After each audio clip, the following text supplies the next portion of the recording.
আমরা যখন পাম্পে মোটরসাইকেল নিয়ে তেল নিতে যাই তখন দীর্ঘ সারি সারি লাইন থাকে।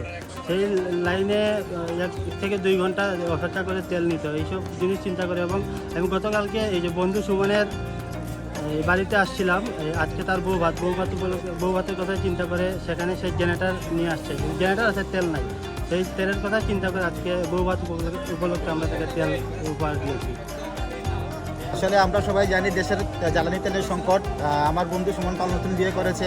এখন পাম্পে যখন আমরা তেল নিতে যাই তখন দেখা যায় অনেক লাইন ধরতে হয়, যানজট পোহাতে হয়।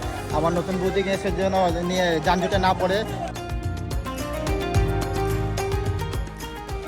বর্তমান যে সংকটের মধ্যে বাংলাদেশ যাচ্ছে, প্রধান সমস্যা হচ্ছে তেল, অকটেন। পেট্রোল যাওয়া পাওয়া যায়, অকটেন পাওয়াই যায় না।